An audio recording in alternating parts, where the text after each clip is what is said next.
Good morning all of student. हम पढ़ने वाले आज 11 का जो चैप्टर है बायोलॉजी का, वही बायोलॉजी चैप्टर हम देखने वाले हैं क्लास 11। तो ये बोर्ड पर देखिएगा क्लास 11 का कुछ बेहतरीन सा बेसिक नॉलेज लीजिएगा।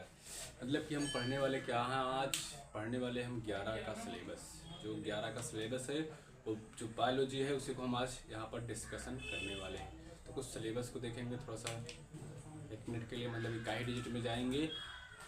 हाँ, ये टाइम को बचाते हुए ठीक है। क्या पढ़ने वाले हैं?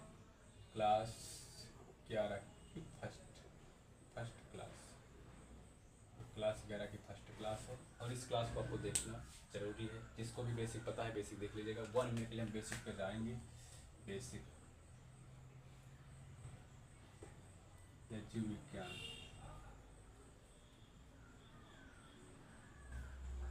जीव विज्ञान का नाम किसने दिया था? लैमार्क।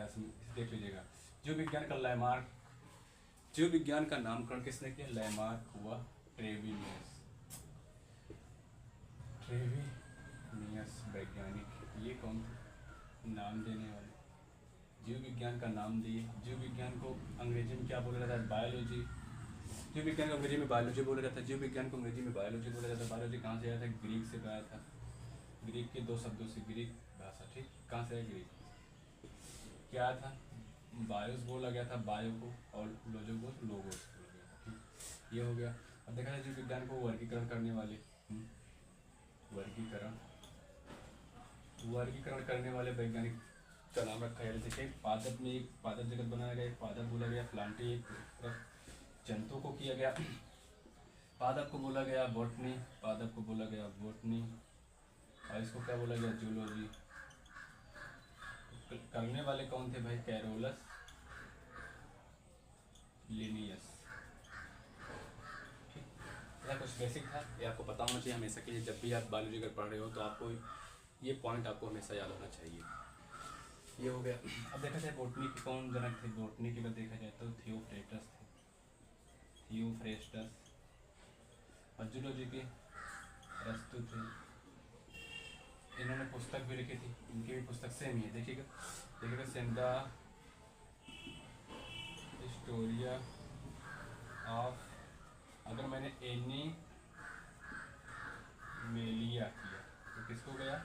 अरस्तु को गया। मैंने एनी मेलिया किया तो अरस्तु किया था। मैंने प्लांटरम किया था उसी के स्थान पर किसको गया? थियोफ्रेस्टस को। The Historia Plantarum, Theophrastus the Historia of Animalia, अरस्तु। तो अरस्तु का कार्य क्या था? जंतुओं का अध्ययन करना मतलब कठिन होता है। जंतुओं का अध्ययन करना कठिन होता है, इसलिए क्या कहा था? मतलब उनको उपाधि दी गई। क्या उनको उपाधि दी गई थी? जीव विज्ञान के जनक कहलाएंगे, उपाधि दी गई थी, ठीक। अब चलने वाला अपना क्लास 11 की ओर। डस्टर ला दो यार। देखिए क्लास 11 की अगर हम बात करें तो क्लास 11 लगभग हम देखिए बातें करने वाली थी। क्लास 11 की अगर हम बात करें जो मानव था, तो सब कुछ देखने वाले हैं मानव पर। क्लास 11 में जो इकाई डिजिट में हम पढ़ने वाले हैं, क्या है? इकाई डिजिट। इकाई डिजिट इधर हम देखने का प्रयास करते हैं। इकाई फर्स्ट, यूनिट फर्स्ट में हम क्या पढ़ने वाले थे? यूनिट फर्स्ट में बताया गया है जीव जगत में, या जीव जो जगत है उसमें विविधता कितनी है। मतलब जीवों में विविधता भी देखा जाता है, जीवों में विविधता अलग है, जीव जगत में विविधता क्या है वो अलग देखा जाता है। तो जीव जगत की अगर हम बात करें, जीव जगत में विविधता,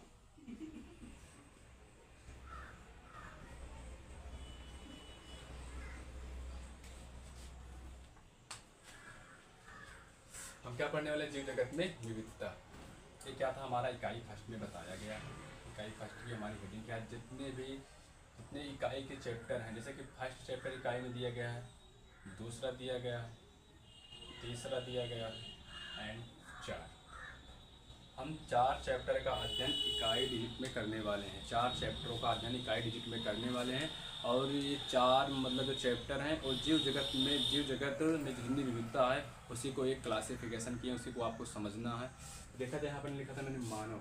सबसे पहले जो मानव प्राणी था उसने जो क्लासिफिकेशन करा था सजीव व निर्जीव में, उसने केवल 2 ही चीज़ कर पाया। जैसे कि वायु को ले लिया, निर्विपोज दिया, ऐसा वायु को ले लिया था और ले समुद्र को उठाया था, किताब में आपको बताया गया समुद्र को उठा लिया था और उठा लिया था, आग को भी उठा लिया था। और अगर प्राणियों में देखा जाए तो इसने प्राणियों में कौन किसको उठाया था? पादप को, पादपों को। इनको क्या बोलता था? निर्जीव बोलता था, या कुच्छेक पदार्थ या कुच्छेक जीव। क्या बोला था? कुच्छेक जीव। मतलब किनको उसे उठा लेते तो देखा गया कि बहुत प्रॉब्लमें हो रही थी, तो आए भाई कुछ वैज्ञानिक कुछ संकल्पना की बच्चों को भी दिक्कत ना हो, इसलिए कुछ 11 का एक सिलेबस है। और 11 का सिलेबस जो भी पढ़ाई स्टडी करता है 11 के सिलेबस में जो पढ़ाई कर लोगे आप, तो ये निर्जीव है, वायु सजीव है या निर्जीव है, समुद्र सजीव है या निर्जीव है, आग सजीव है निर्जीव, या पादप सजीव है या निर्जीव है। तो आप जब इन चैप्टरों को आप पढ़ोगे तो आप किसी भी वस्तु या किसी भी जीव को आप बोल सकते हो या सजीव है या निर्जीव।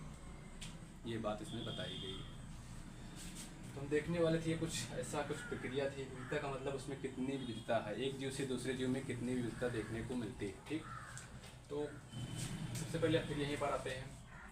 तो एक वैज्ञानिक को हम बुलाना चाहेंगे, मतलब वैज्ञानिक को बुलाना क्या, वैज्ञानिक के बारे में थोड़ा सा एक बात बताना चाहते हैं। वो आपकी यूनिट इकाई में ही दिया गया, उसको आप थोड़ा सा देख लीजिएगा क्योंकि वो आपके लिए इम्पोर्टेंट है। आप आगे भी अगर तैयारी करते हो तो महान वैज्ञानिक आपको देखने को मिल सकते हैं। सिर्फ थोड़ा सा भी 1 मिनट के लिए आप सुन लीजिएगा।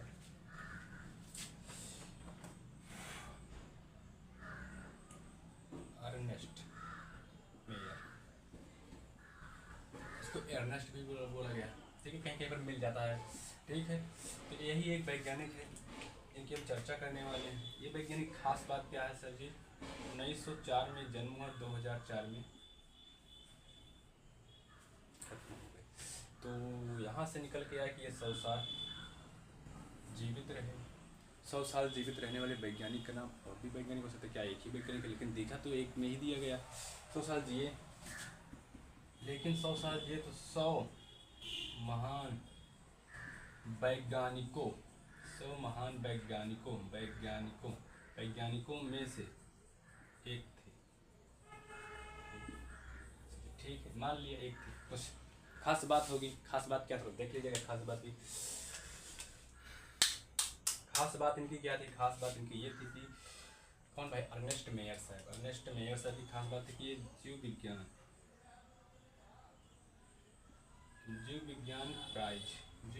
पुरस्कार या प्राइज, जीव विज्ञान में जो जीवों का अध्ययन करते हैं, जीव संबंधित कोई भी आप कार्य करते हो, जैसे कि अगर देखा जाए तो क्रिकेट के लिए अलग कुछ प्राइज मिलते हैं।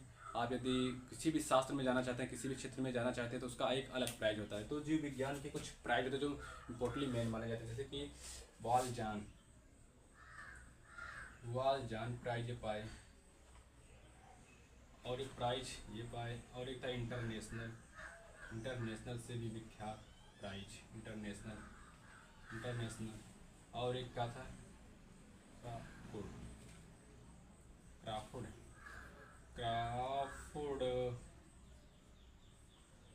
ये 3 प्राइज इन्होंने अर्जित किया।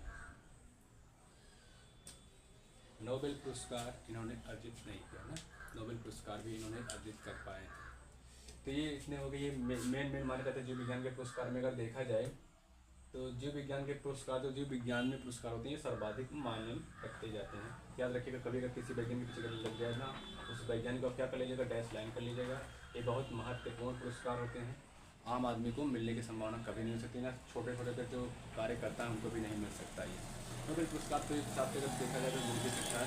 नोबेल पुरस्कार में भी देखा जाए तो ना विश्व के उच्चतम श्रेणी पर दिया जाता है। तो हम पढ़ने वाले क्या? क्लास 11 का चैप्टर जीव जगत। हम चल रहे अपने चैप्टर की ओर, जीव जगत की ओर। इसको आप लिख लिए होगा तो आप गेट करिए, थोड़ा सा हम इसको रफ कर देते हैं।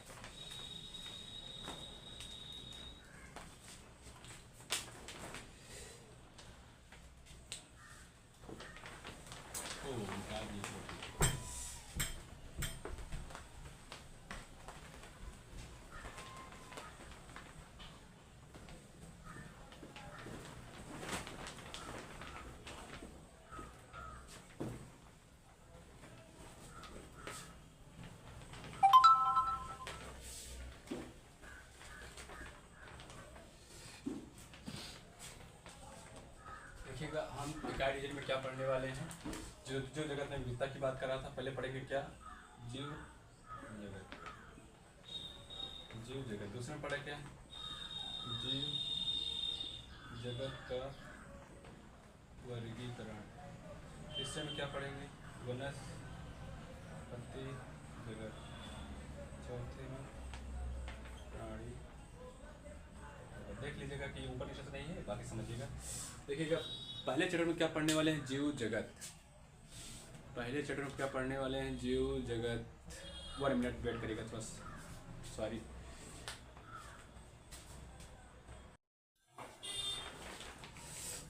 माफ करिए को, हम बात कर रहे थे जीव जगत, ठीक। देखिएगा पहले क्या है? जगत में विविधता। जीव जगत में विविधता। जीव जगत में विविधता, तो बोला गया इस चैप्टर का नंबर इकाई में बताया गया कि जितने भी जगत हैं उसमें विविधता कितनी पाई गई, कितनी विविधता नहीं है, उसको आप क्लासिफिकेशन करते जाइएगा, एक एक पॉइंट उठाते हुए जाइएगा, ठीक है। पहले चैप्टर क्या बता रहा है? जीव जगत। आखिर जो जीव है जो संसार में है, तो किस प्रकार का जीव है, किस प्रकार का है जीव आखिर है, तो संसार में किस प्रकार रहता है, क्या सच में जीव होते हैं या जीव होते भी नहीं हैं। पहले चैप्टर में क्या पढ़ना? क्या जीव होते हैं, अगर होते हैं तो जीव कैसे होते हैं, क्या इनमें जीवन होता है या ये मतलब कि कुछ क्रियाएं हैं, क्या कुछ क्रिया कर, जैसे कि कैसे क्या ये वृद्धि करते हैं, कुछ ये फिर चर्चा करेंगे। तो फिर आएगा कुछ बातें, इनका कुछ नामकरण भी कुछ किया गया होगा। जीव जगत का संसार है, कुछ इसका नाम भी दिया होगा, क्वेश्चन आपको कुछ क्या इसका इनका नाम भी दिया गया, इसका नाम भी दिया गया, क्या इसको कुछ वर्ग में रखा गया है या किसी मतलब क्लासिफिकेशन किया गया, किसी वर्गीकरण में रखा गया है, मतलब कि कुछ सिस्टमेटिक रूप से इनको लगाया भी गया है कि नहीं। इसमें पढ़ने वाला क्या है? जीवों का सिस्टमेटिक रूप से किस प्रकार से लगाया गया है, सिस्टमेटिक तरीके से किस प्रकार से लगाया गया है, वैसे पढ़ेंगे। और जो सिस्टमेटिक तरीके से लगाया गया है, कौन कौन से जीव हैं, जीवों को अध्ययन करेंगे इस वाले में हम। तो जिस संघ में आएंगे, जिस संघ में जिस वर्ग में आएंगे उसमें अध्ययन करने वाले। अब ये मतलब कि देखा जाए तो उसी में से केवल 3 जगत कहाँ रहे, यहाँ पे रहेंगे। 3 जगत को हम यहाँ पे पढ़ेंगे और बाकी 2 जगत को यहाँ पे कर देंगे। 2 जगत को करने के लिए कारण था, जैसे कि हम देखते हैं वायरस, हम बात करते हैं वायरस की, तो वायरस हो गए जैसे कि लाइकेन होते हैं। यहाँ समझिए कभी क्वेश्चन होती है लाइकेन क्या, माइक्रोराइजा भी कभी कभी आता है, माइक्रोराइजा देख पा रहे हो कि नहीं? माइक्रोराइजा बोल रहे हैं, माइक्रोराइजा, जैसे कि देखा जाए वायराइड, प्रियोन देखा जाए तो ये सब क्या है, जैसे कि इनका देखा जाए तो इनको शामिल ही नहीं किया, जगत में इनको शामिल नहीं किया गया है।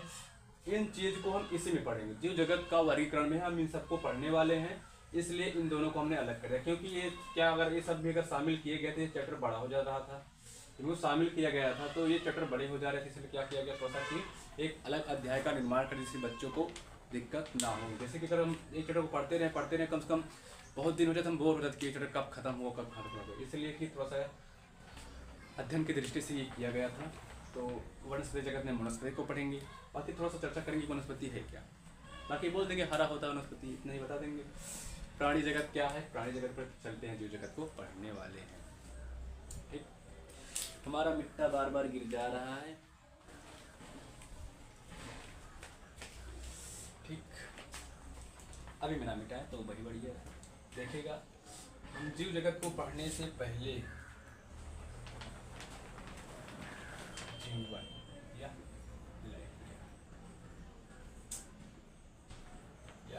जीव क्या क्यों है, क्या है, ऐसे क्वेश्चन बनते हैं ना, जीव क्या है या जीवन क्या है। तो पहले चैप्टर को उठा रहे बाबू, तो पहले चैप्टर में कहा गया कि जीव क्या है या जीव क्या है, अरे भैया जीव क्या है एंड जीवन क्या है। जीवन के बारे में आप क्या बताना चाहोगे एंड जीव के बारे में आप क्या बताना चाहोगे। तो जीवन के बारे में अगर बात करें तो इस कई प्रकार से भी बताया जा सकता है, लेकिन देखा जाए तो ये आप इसको अलग तरीके से पढ़ो तो कम से कम 1 घंटे का लेक्चर चला जाएगा जीवन के ही बारे में। कुछ लोग जीवन को इतना डीपली बता देते कि बहुत कठिनमय हाथ से रहा है, हम सीधा कुछ लाइनों में ही बता देंगे, क्योंकि जो बताने लायक रहेगा मैं ही बताऊंगा, क्योंकि वैज्ञानिकों का कहना है कि हम जीवन के बारे में चर्चा नहीं कर सकते, जीवन क्या है उसके बारे में चर्चा हम नहीं कर सकते, वैज्ञानिकों का कहना। हम क्या किसकी चर्चा करने वाले हैं इस चैप्टर में, जीव की चर्चा कर, लेकिन हम थोड़ा सा जीवन के बारे में आपको बताना चाहेंगे। देखिएगा साइंटिफिक लैंग्वेज में ही बताएंगे, कोई लैंग्वेज नहीं। देखिएगा अगर आप देखा जाए कि अगर साइंटिफिक को छोड़कर देखा जाए तो जीवन क्या है, एक संघर्ष है, जैसे हम संघर्ष कर रहे हैं, जीवन क्या है, एक संघर्ष है। लेकिन संघर्ष सबसे बदतर जिंदगी। जीवन क्या है, एक संघर्ष अगर देखा जाए तो सबसे बदतर जिंदगी या आप घटिया जिंदगी कुछ भी समझ लीजिएगा, इंसानों को ही मिली है। सबसे अच्छा प्राणी भी कहा जाए, सबसे विशिष्ट प्राणी भी है इंसान ही है। और इसको सबसे बड़ा कठिनाई कहाँ से, शिक्षा से ही संबंधित है। आखिर ये सब कुछ इसके पास है, लेकिन ये फिर भी शिक्षा को इतना अर्जित करना चाहता है। अगर शिक्षा को ये इतना अर्जित करना चाहता है, इसी के चक्कर में ये कुछ कर भी नहीं पाता। बहुत संघर्ष करता हुआ आदमी, बहुत संघर्ष करता है व्यक्ति। तो देखा जाए अगर ये संघर्ष ना किया होता तो आज ये जितना मतलब कि परिवर्तन लाया है ये पृथ्वी या कुछ अन्य जगहों पर परिवर्तन लाता गया, तो ये नहीं हो पाता। इसलिए सबसे कठिन जीवन किसका है, मनुष्य का है। सबसे कठिन जीवन किस प्राणी का अगर देखा जाए तो मनुष्य का है। अब कुछ लोग डॉग को भी ले लेते हैं, चलिए उनको खाना नहीं मिलता तो उनको खाना मिलता ही, बात मायने नहीं रखता। लेकिन यहाँ पे देखा जाए तो जो मनुष्य होता है इनका जीवन बहुत कठिनमय या दुखमय होता है, बहुत कठिनमय। चलिए आगे अब साइंस वाली लैंग्वेज पे देखते हैं। साइंस में क्या कहता है, देखिए साइंस में क्या कहता है।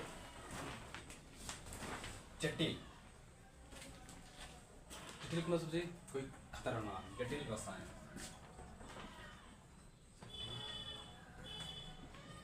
सरल भी बोल सकते हैं, कुछ सरल भी पाया जा सकता है रसायन। देखिएगा हम परिभाषा को समझाना चाहते हैं, समझिएगा अगर समझ में आए तो। बाकी आपको चर्चा के विषय में ये है भी नहीं। जटिल रसायनों या सरल रसायनों, जटिल रसायनों के जटिल अभिक्रियाओं से, जटिल अभिक्रियाओं से निर्मित संगठन। जटिल रसायनों के प्रति, जटिल रसायनों की जटिल अभिक्रियाओं से निर्मित संगठन। जटिल रसायन हमारे शरीर में है, जटिल अभिक्रिया भी हमारे शरीर में हो रही है और निर्मित भी उसी से हुए, दोनों चीज से निर्मित संगठन पर्यावरण के प्रति, इसके पर्यावरण के प्रति प्रतिक्रिया, पर्यावरण के प्रति संवेदना है जीवन।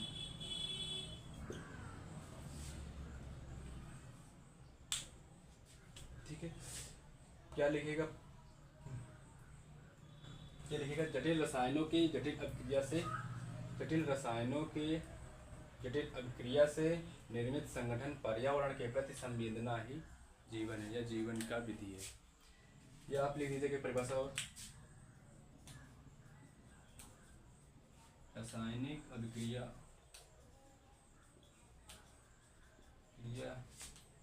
रासायनिक अभिक्रिया से वातावरण के प्रति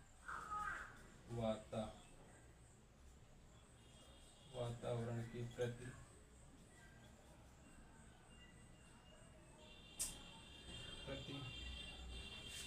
संवेदना जीवन है। देखिएगा परिभाषा हम बता रहे हैं, क्या समझिएगा। परिभाषा थोड़ा लिखने में थोड़ा दिक्कत हो रहा है। देखिएगा जैसे कि हम बात करें कि जटिल रसायन, क्या हमारा शरीर जटिल रसायन से बना है। किसी भी जीव को उठाइएगा तो क्या है, एक जटिल रसायन से बना है, सरल रसायन से बना, ठीक। और उसके अंदर एक जटिल प्रक्रियाएं भी हो रही हैं, जटिल मतलब क्रिया भी हो रही है, जटिल क्रिया भी उसके अंदर हो रहा है। तो जटिल अभिक्रिया, और देखिएगा तो रह कहाँ रहा है, पर्यावरण, जो ये वास स्थान अपना है पर्यावरण या पारितंत्र बोलते हैं, जहाँ सजीव निर्जीव पाए जाते हैं, ठीक है। क्या बोलते हैं, पारितंत्र, जहाँ पे दोनों पाए जा रहे हैं, ठीक है। रह कहाँ रहा है, वातावरण के प्रति जो क्रिया कर रहा है, मतलब वातावरण के प्रति संवेदना लिखे हैं, लेकिन जो क्रिया कर रहा है, ठीक, जो क्रिया जैसे कि पर्यावरण के प्रति अगर घूम रहा है, टहल रहा है, ठंडी गर्मी देख रहा है, छाहा धूप छाह अगर देख रहा है तो क्या है, वही विधि क्या है, जीवन। मतलब जटिल रसायनों से जटिल अभिक्रियाओं के प्रति जटिल रसायनों से जटिल अभिक्रिया से निर्मित संगठन पर्यावरण के प्रति क्रिया ही जीवन है। आप लोग लिख लीजिएगा, अगर समझ में आए तो अच्छी बात है, नहीं तो हम चलने वाले हैं जीव पे। क्या जीव पे आने वाले हैं, लिख लीजिएगा।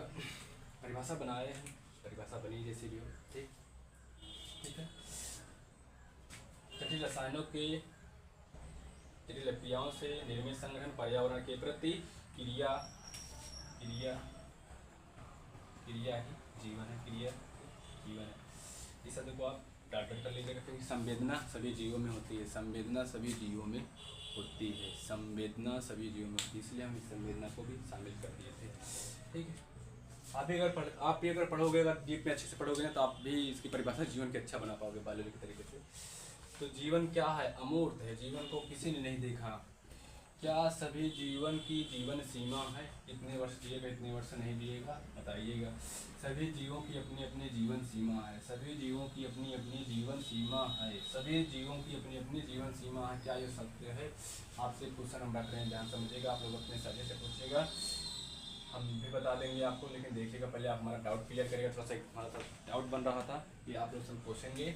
आप लोग भी देखिएगा क्या सच में हम बात कर रहे हैं, क्या कि हम गलत ही बता रहे हैं, ठीक है। तो जो बैक्टीरिया होता है,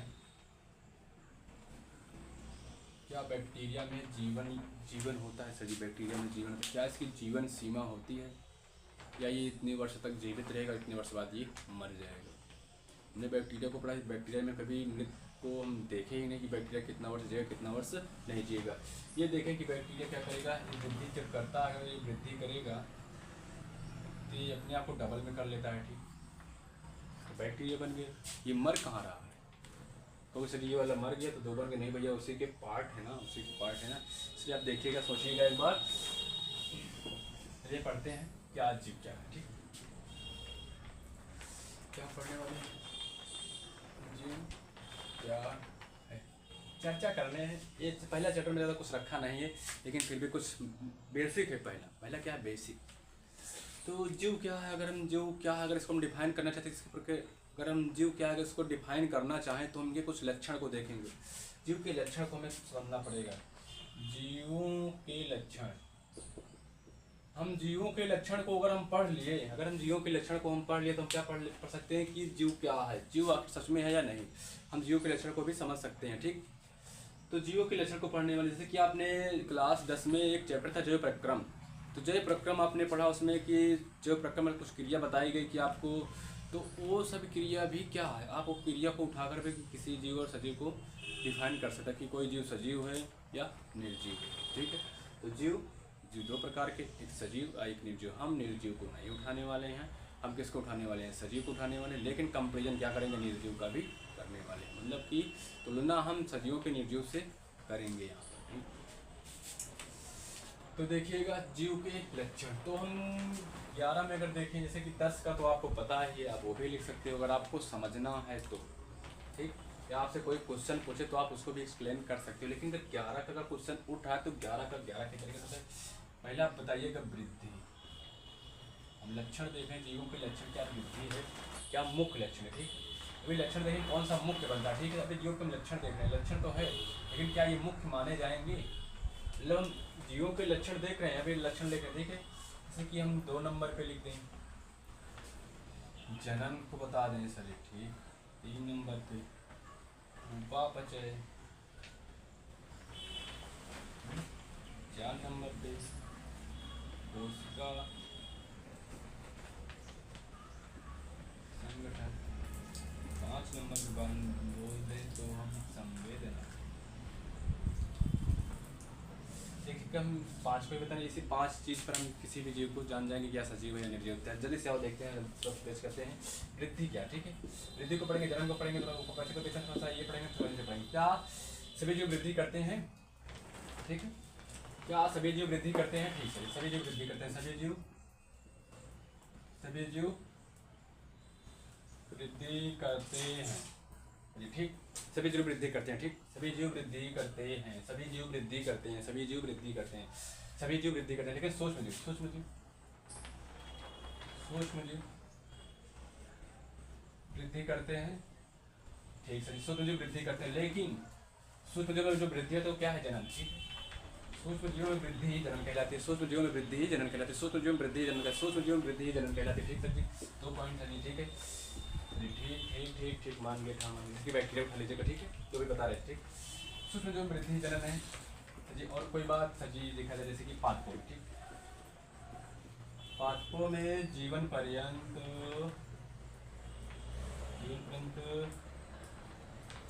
अरे बाबू लेट का है जीवन, पादपों में जीवन पर्यंत वृद्धि होती है, पर अगर देखा जाए जंतु में तो सीमित समय के लिए होती है। देखिए ध्यान समझिएगा, मैंने बोला सभी जीव वृद्धि करते हैं, सभी जीव वृद्धि करते हैं, सूक्ष्म जीव वृद्धि करते हैं, एक शरीर सूक्ष्म जीव वृद्धि, लेकिन वह जो वृद्धि है सूक्ष्म जीव अगर वृद्धि करेंगे तो क्या करेंगे, प्रजनन कर लेंगे बाबू, अपने आप को डबल कर लेंगे। पादपों में वृद्धि मतलब पादपों में क्या है, मतलब कि पादप में देखा गया जो जीवन है, जीवन पर्यंत वहाँ पे वृद्धि हो रही है, मतलब कि वो अपने जब तक जीने तब तक वृद्धि हो, लेकिन ये जंतु है मतलब कुछ टाइम लाइन फिक्स कितने वर्ष मतलब कि अपने को ग्रोथ करेंगे, बाकी फिर ठप हो जाएंगे, बाकी वहाँ से बूढ़े होना शुरू हो जाएंगे। ठीक ठीक, तो जीवन पर्यंत वृद्धि करने का कुछ तक उत्तरदायी होते हैं, आप होता हुआ क्षण में देखिएगा, जैसे कि बोलते हैं ना मेरिस्टेमेटिक एक उत्तर है, उन्हीं के कारण क्या था इनमें जीवन पर्यंत वृद्धि होती है। तो ये बात हो गई जंतु में वृद्धि, ठीक से नहीं ठीक है, परंतु क्या निकल के आया, परंतु हमने देखा है, मैंने जंतु को लिया।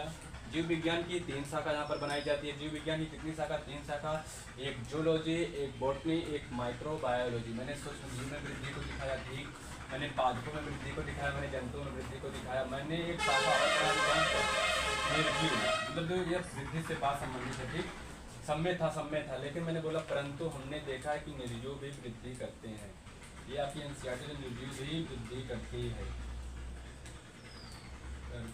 निर्जीव भी वृद्धि करते हैं। जैसे आप देख लीजिएगा, क्या आप बताइए, जैसे कि बोलते हैं जैसे कुछ नदियाँ होती हैं, नदियाँ जैसे नदियों का जो बहाव होता है, जैसे कि आप कोई नदियों का बहाव देखिए, नदी अगर बहती रहेगी तो क्या होता है, जो उसके कंकड़ होते हैं अगर बगल से कट कर एक स्थान पर इकट्ठा हो जाते हैं, वो इकट्ठा होते तो क्या होते हैं, उन्हें वृद्धियाँ होती चले जाते हैं, बड़ा होता चला जाता है, इसलिए बोल दिया कि वो भी वृद्धि कर रहे हैं।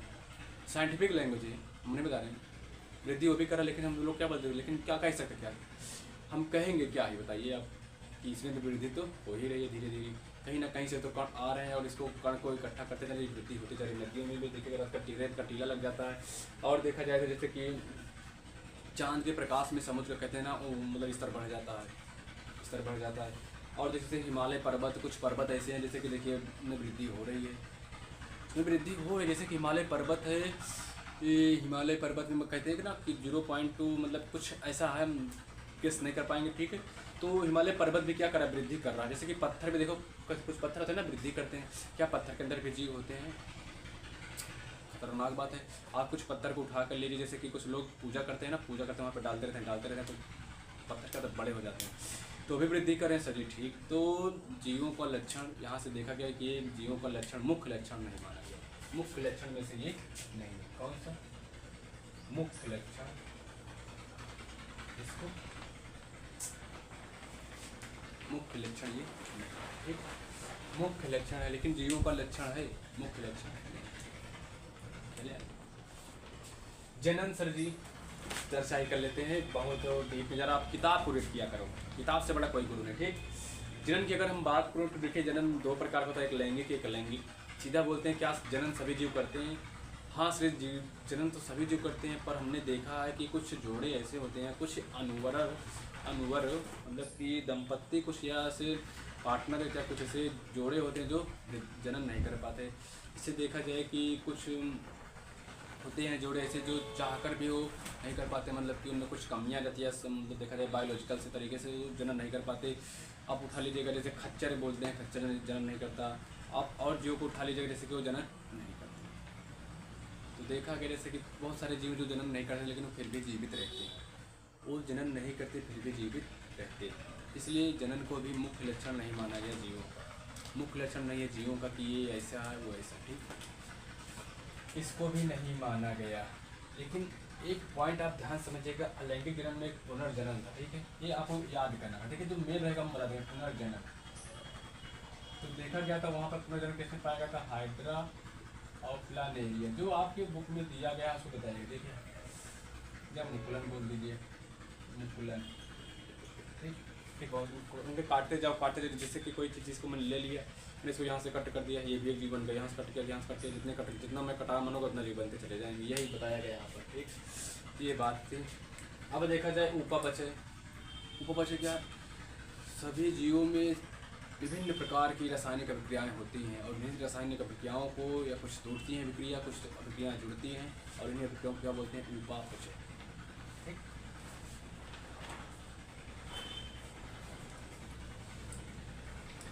सभी जीवों में रासायनिक अभिक्रिया होती है। सभी जीवों में रासायनिक अभिक्रिया होती है।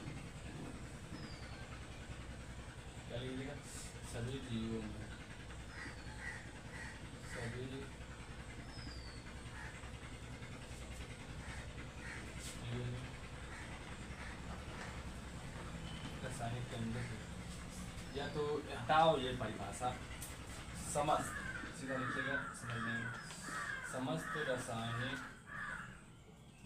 अभिक्रिया, समस्त रासायनिक अभिक्रिया ही उपापचय, बन गई परिभाषा, पागल परिभाषा बना।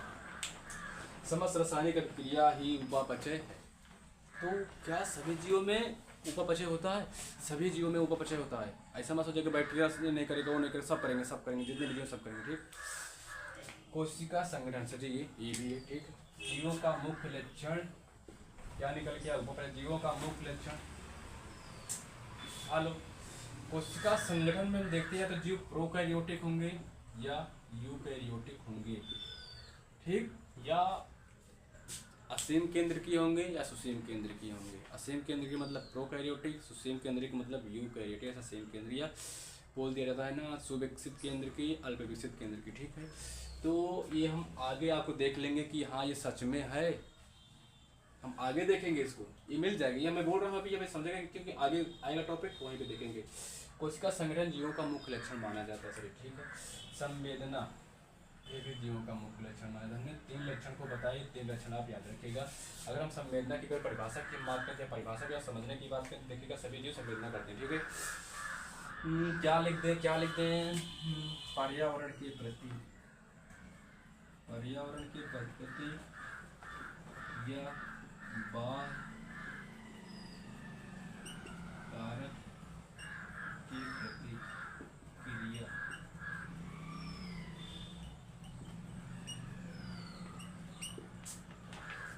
पर्यावरण के प्रति या बाह्य कारक के प्रति क्रिया ही थी। मतलब कि पर्यावरण के प्रति, जैसे कि कोई ठंडी या कुछ सुरीली हवा आई, आपको बहुत मतलब कि आपको थोड़ा ठंड लगने लगा, आपको संवेदना हुई। पर्यावरण के प्रति, बाह्य कारक के प्रति, आप बैठे थे कोई आपको टच कर लिया, आपको कुछ संवेदना हुई, वही चीज़ है सभी जीवों में होता है। जैसे कि आप प्लांट में से प्लांट को छोड़ो, कोई खजूर का पौधा ले लो जो आपको देखने को मिलता है, या आप सूरजमुखी का पौधा ले लो, सूरज के प्रकाश को देखते हुए समुद्र चला जाता है। अब बहुत सारे जीव हैं, आप उसको मत जाइएगा, लेकिन मैं बता रहा हूँ क्या संवेदना जीवों का मुख्य लक्षण माना जाता है, ठीक। आज इतना ही पढ़ने वाले हैं, टाइम ज़्यादा कर डाले हैं, माफ़ करिएगा। कल हम पढ़ने वाले हैं क्या, 1.7 मिलियन 1.8 मिलियन प्रजाति है पृथ्वी पर, प्रजापति लिख लेंगे हम जो है प्रजाति है, और इसी को हम क्या करेंगे, तब क्या आएगा, वर्गीकरण की आवश्यकता होगी। क्या करेंगे, वर्गीकरण की आवश्यकता होगी। तो हमने जीवों का कुछ मुख्य लक्षण को देखा, ये था बेसिक। हम कल पढ़ेंगे जीवों का वर्गीकरण कैसे किया गया। Thanks for watching, goodbye, God bless you, आप लोग अच्छे रहें।